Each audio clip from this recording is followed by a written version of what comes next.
Il a 80 ans. Il est toujours en tournée. Il dépasse encore des artistes 2 fois plus jeunes, et il continue à bâtir son empire.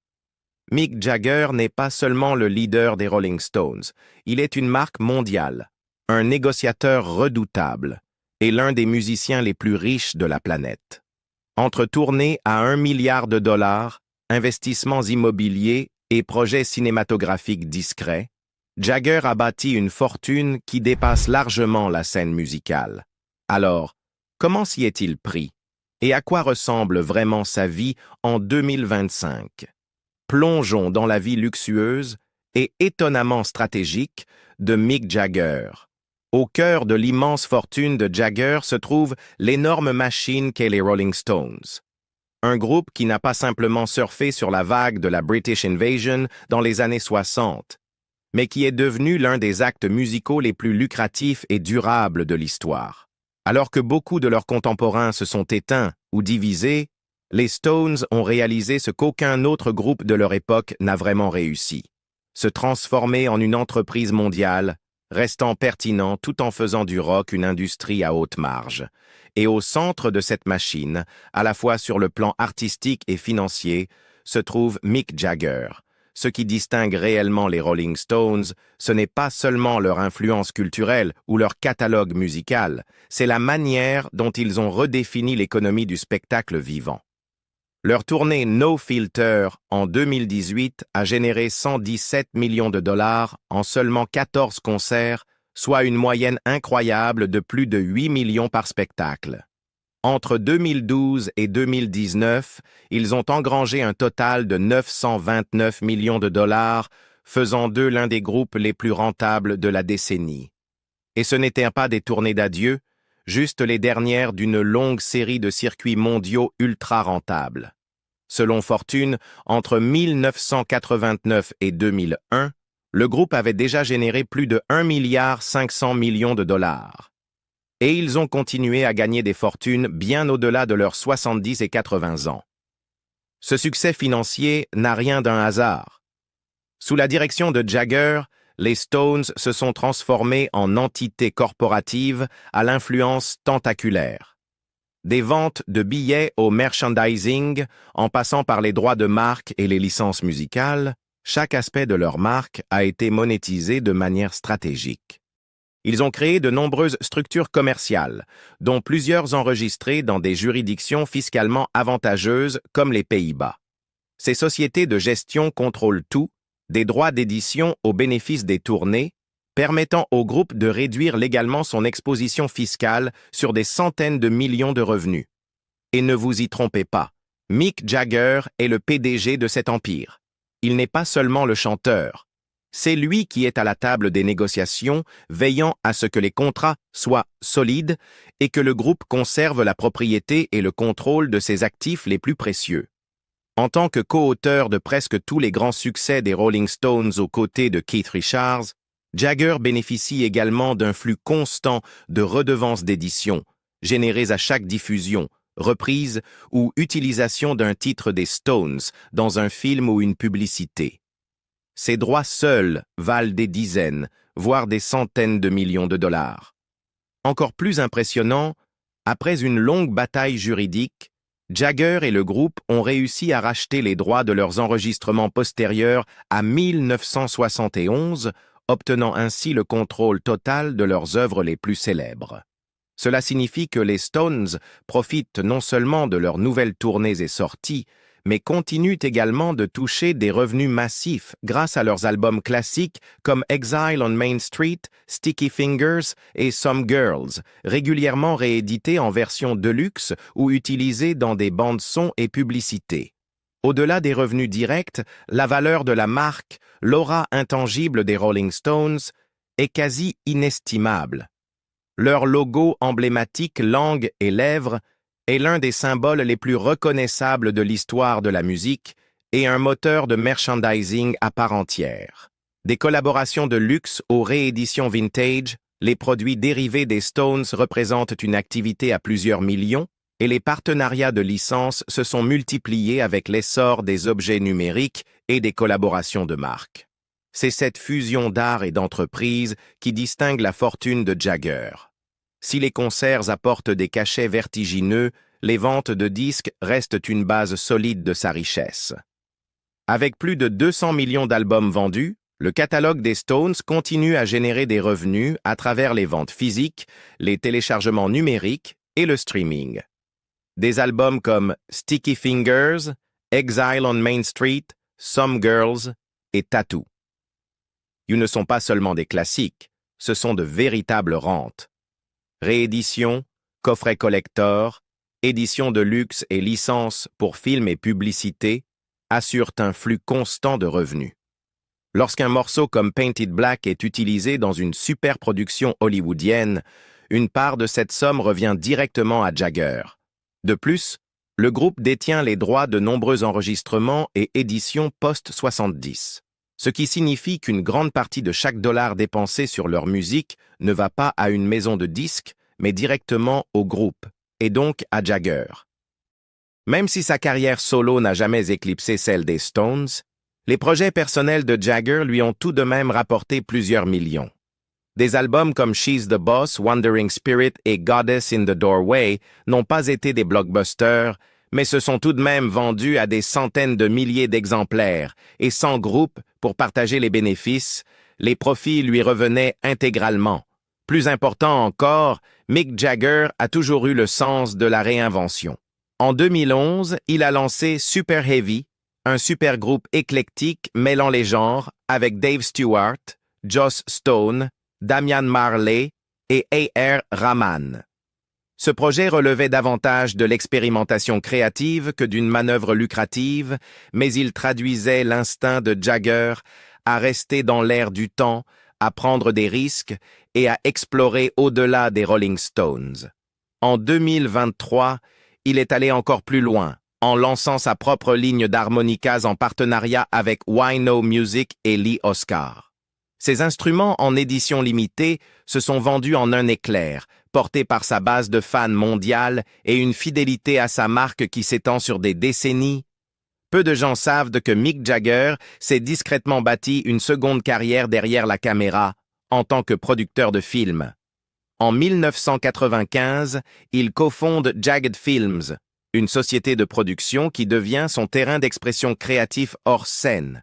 Tandis que les Stones continuaient à remplir des stades, Jagger produisait des scénarios, finançait des longs métrages et lançait des projets à portée historique et culturelle. L'un des premiers succès de Jagged Films fut Enigma, un thriller sur la Seconde Guerre mondiale centré sur les décrypteurs de codes et l'espionnage. Le film ne bat pas de record au box-office, mais il révèle l'intérêt de Jagger pour un cinéma plus profond et intellectuel. La même année, la société sort Being Mick, un documentaire en coulisses qui offre aux fans un regard intime et inédit sur sa vie, loin de l'image de Jagger sur scène et entouré de cris. Dans les années qui suivent, Jagged Films produit The Woman, une réinvention moderne du classique de 1939, et Get On Up, le biopic salué par la critique sur James Brown, qui explore l'héritage complexe d'une autre icône musicale. Puis vient Vinyl, une série ambitieuse de HBO sur l'industrie musicale des années 70, que Jagger co-crée et produit en tant qu'exécutif. Même si la série ne dure qu'une saison, c'est un projet passion, reflétant sa compréhension intime du monde du rock et du chaos qui l'entoure. Ajoutez à cela le merchandising, les contrats d'endossement et les licences de propriété intellectuelle, et vous commencez à percevoir à quel point la fortune de Jagger est multifacette. Même à 80 ans, il ne se repose pas sur la nostalgie, il la monétise. Du merchandising personnalisé en concert aux exclusivités numériques et aux expériences NFT, Jagger a adopté le marketing moderne avec une agilité surprenante. Il est apparu dans des campagnes, a autorisé l'utilisation de son image et soutenu des produits avec parcimonie, toujours dans le ton, toujours rentable. Les investissements immobiliers de Mick Jagger sont discrets mais puissants. Il possède des biens de luxe à travers le monde, estimés à environ 250 millions de dollars. Au cœur de son portefeuille, des résidences de prestige à Londres et à New York, deux centres mondiaux de pouvoir et de culture. Il ne s'agit pas de simples pieds-à-terre. À Londres, il détient un manoir géorgien de 13 millions de dollars situé sur Richmond Hill, dans l'un des quartiers les plus verdoyants et exclusifs de la capitale. C'est le genre de propriété qui murmure le statut, avec une riche histoire et une vue protégée sur la Tamise. À New York, sa maison de ville de 7 millions de dollars, achetée, selon les rumeurs, pour sa compagne de longue date, Mélanie Hamrick, est à la fois un actif et un sanctuaire. Située dans un quartier très prisé, elle offre l'espace et la discrétion si rares dans le paysage vertical de Manhattan. Bien que détenues à titre privé, ces propriétés sont gérées professionnellement et parfois utilisées par sa famille, ancrant ainsi sa fortune dans la transmission. Mais l'instinct immobilier de Jagger va bien au-delà des achats attendus. En 2020, en pleine pandémie, il surprend tout le monde en achetant une demeure de 1,98 million de dollars à Lakewood Ranch, en Floride, pour Hamrick et leur jeune fils. La maison de près de 530 mètres carrés, située sur un double terrain avec vue sur les lacs dans une résidence sécurisée, a été achetée via FaceTime, sans aucune annonce publique, jusqu'à ce que des fans découvrent le pot aux roses. La propriété, dotée d'un studio de ballet privé, de 3 balcons, d'une piscine au sel et d'un aménagement paysager conçu pour préserver l'intimité, a ensuite bénéficié de 300 000 $ de rénovation. Elle fut revendue 48 jours plus tard pour 3,25 millions de dollars. Au-delà du bénéfice impressionnant, cette opération révèle l'instinct de Jagger pour sécuriser l'espace, la tranquillité et le confort, sans surpayer. Cela montre aussi sa capacité à naviguer le marché comme un véritable investisseur, bien loin du cliché de la star achetant sur un coup de tête. Et puis, il y a la France, où Jagger possède sans doute sa résidence la plus romantique et historique. La Fourchette, un château du XVIe siècle situé dans la vallée de la Loire. Acquis en 1982 pour 2,2 millions de livres sterling, le domaine s'étend sur 20 hectares de jardins, de forêts et de campagnes françaises. Ancienne demeure de la noblesse française, notamment Étienne François, duc de Choiseul, ce lieu n'est pas destiné à l'ostentation. Pour Jagger, c'est un havre de paix, où il jardine, fait du vélo et se coupe de l'intensité de la vie en tournée.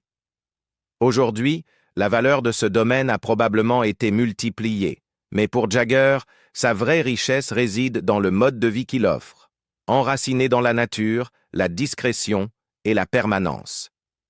À l'extrême opposé du climat européen, Mick Jagger possède une propriété spectaculaire dans les Caraïbes, sur l'île ultra-exclusive de Mustique. Sur cette île privée de seulement 5,7 km², Jagger détient non pas une, mais 2 villas somptueuses, dont l'une est régulièrement louée aux ultra-riches pour des sommes comprises entre 30 000 et 50 000 $ par semaine. Sa résidence principale, la Villa Star Groves, est une propriété en bord de mer au design inspiré du Japon. Elle comprend 6 chambres, une piscine lagon, une salle de jeu, un salon multimédia, des quartiers pour le personnel et même un pavillon pour enfants. La seconde, Pelican Beach Villa, est légèrement plus modeste, mais tout aussi luxueuse. Elle s'adresse aux voyageurs d'élite en quête d'un isolement total. Ces maisons reflètent non seulement le goût de Jagger pour l'élégance intemporelle et la beauté naturelle, mais elles génèrent également un revenu passif stable tout en confirmant son statut dans la plus haute sphère de l'immobilier insulaire. Mais les Caraïbes ne sont pas son seul refuge. Récemment, Jagger aurait acquis une maison en Sicile après être tombé amoureux de la pointe sud de l'île lors d'un séjour en 2020. Située à Portopalo di Capo Passero, la propriété est en bord de mer, reculée et chargée de charme local. Peu d'informations circulent, mais cette acquisition s'inscrit dans une logique bien rodée. Acheter des biens qui équilibrent retraite, potentiel de revente et valeur émotionnelle. L'héritage immobilier de Mick Jagger se lit aussi dans les propriétés qu'il a possédées et revendues. Dans les années 1970, il achète Star Groves, un manoir majestueux dans le Hampshire, alors qu'il était, selon ses propres mots, sous acide. La maison devient un studio d'enregistrement mythique pour les Stones, mais aussi pour The Who et Led Zeppelin. Jagger l'avait acheté pour seulement 55 000 livres et l'a revendue en 1979 pour 200 000 livres. Elle a ensuite appartenu à Rod Stewart, puis à un membre de la famille Sackler, et s'est vendue 15 millions de livres en 2012. Le profit n'était pas que financier, il était historique. Autre lieu emblématique, Harley House, un appartement dans le quartier Marylebone de Londres qu'il louait dans les années 60, au moment de l'ascension fulgurante des Stones. Ce logement, récemment mis en vente pour 5,5 millions de livres, a vu passer un défilé de célébrités et de conquêtes, dont Marianne Faithfull, et fut un épicentre bohème du nouveau gotha rock. Jagger aurait transformé l'espace avec une décoration audacieuse et organisé des fêtes restées dans les mémoires du bâtiment édouardien.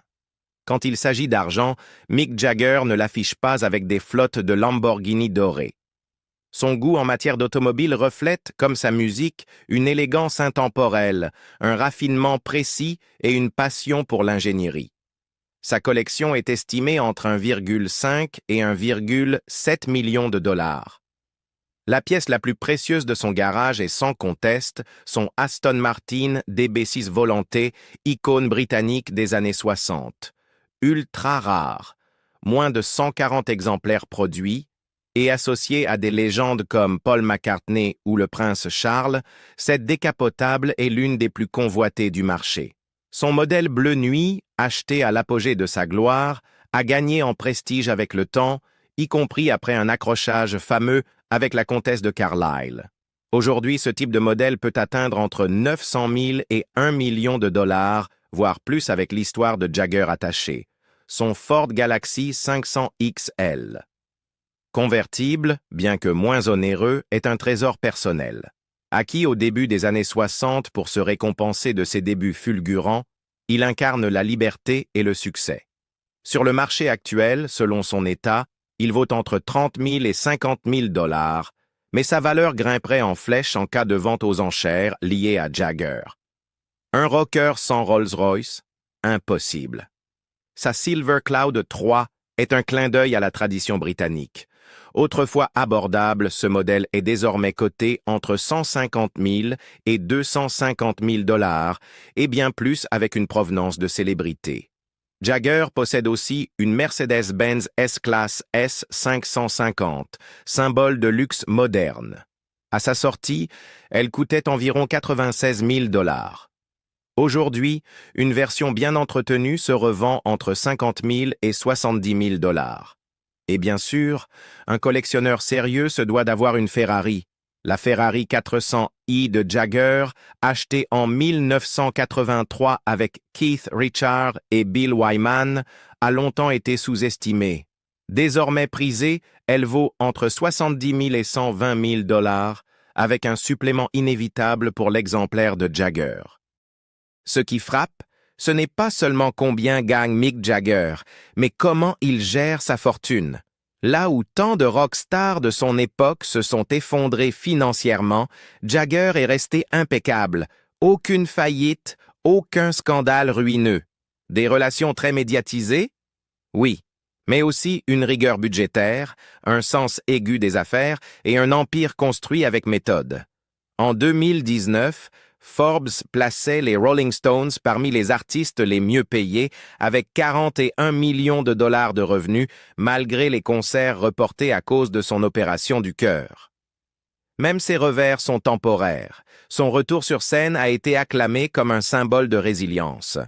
À 81 ans, Mick Jagger a surpris le monde. Il est de nouveau fiancé. Le leader des Rolling Stones est discrètement engagé à Melanie Hamrick, 37 ans depuis plus de 2 ans. L'ancienne ballerine a confirmé leur fiançailles en 2025, déclarant simplement « Nous sommes fiancés depuis 2 ou 3 ans. Peut-être qu'un jour nous nous marierons. Peut-être pas. Nous sommes tellement heureux dans notre vie actuelle que j'aurais peur de changer quoi que ce soit. » Et voilà qu'un des plus célèbres célibataires du rock, celui qui affirmait autrefois « Je ne suis pas fait pour le mariage », s'installe avec une bague de fiançailles, un fils et une femme qui se moquent éperdument de leurs 44 ans de différence d'âge. Mais avant Mélanie, il y eut toutes les autres. Le passé amoureux de Mick Jagger est aussi mythique que sa musique. Il ne s'est pas contenté d'imposer son style sur scène, il a redéfini le terme de séducteur dans le monde du rock. Dans les années 60, il y eut Chrissy Shrimpton, le mannequin de la scène Swinging London, qui inspira certains des tout premiers hymnes de chagrin d'amour des Stones. Puis vint Marianne Faithfull, la muse bohème qui endura drogue, fausses couches et chaos médiatique à ses côtés. Leur rupture en 1970 aurait bien pu nourrir Wild Horses.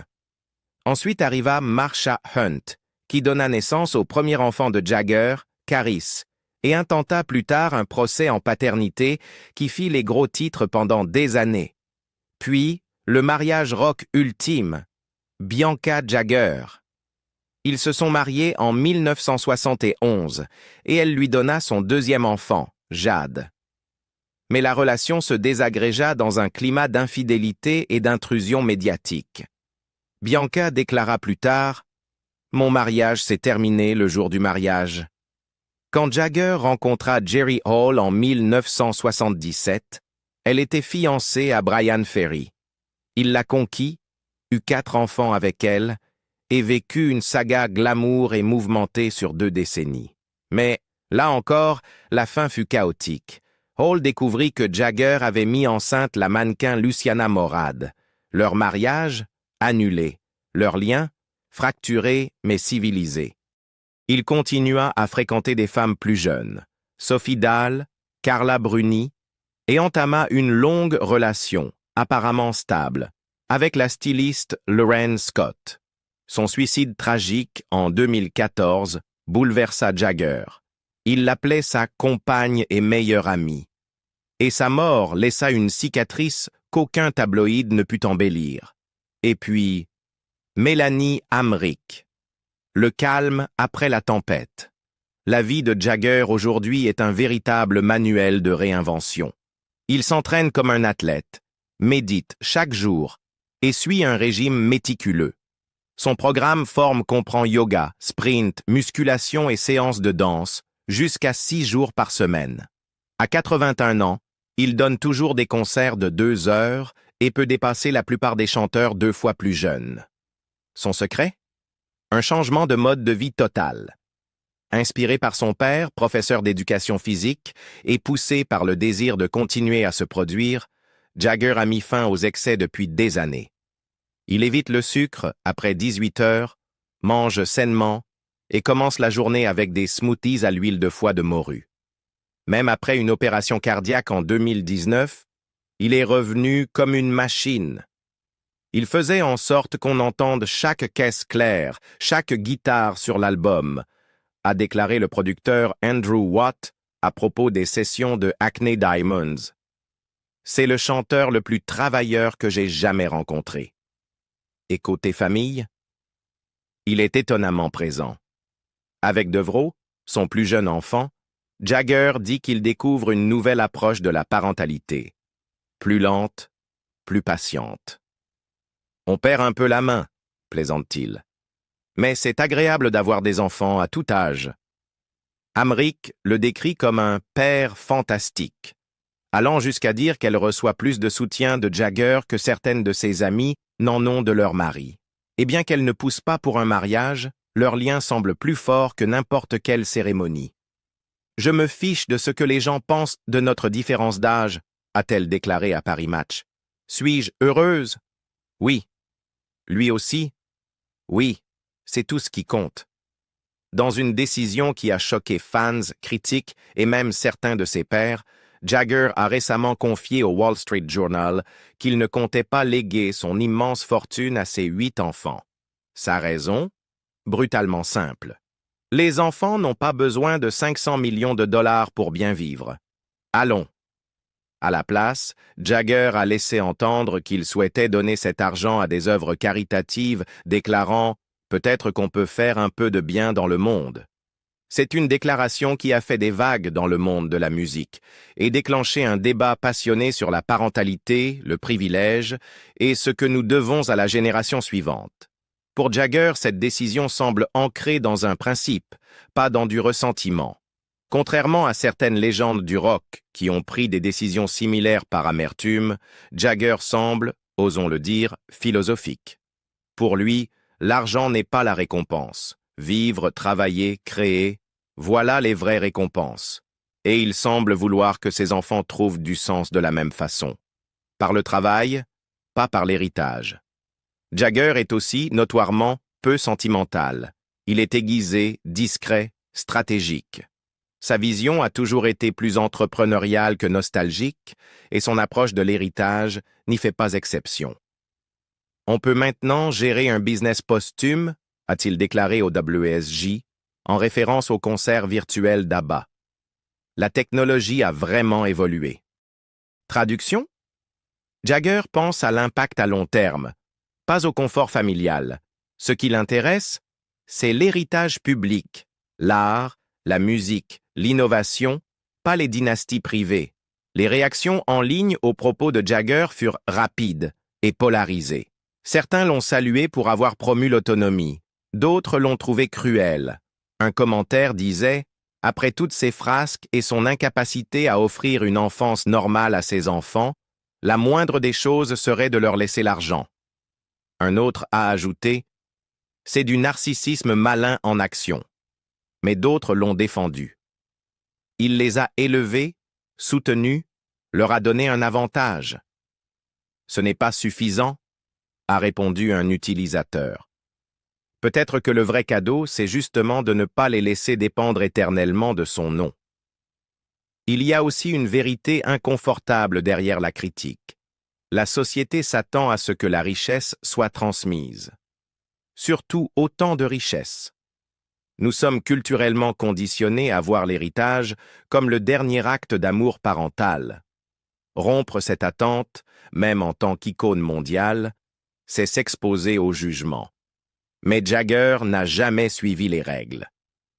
Peut-être qu'on peut faire un peu de bien dans le monde. Ces mots n'ont pas été prononcés à la légère. La suggestion de Jagger de donner sa fortune à des causes reflète un changement plus profond dans sa manière de voir sa richesse. Non plus comme un héritage familial, mais comme une responsabilité globale.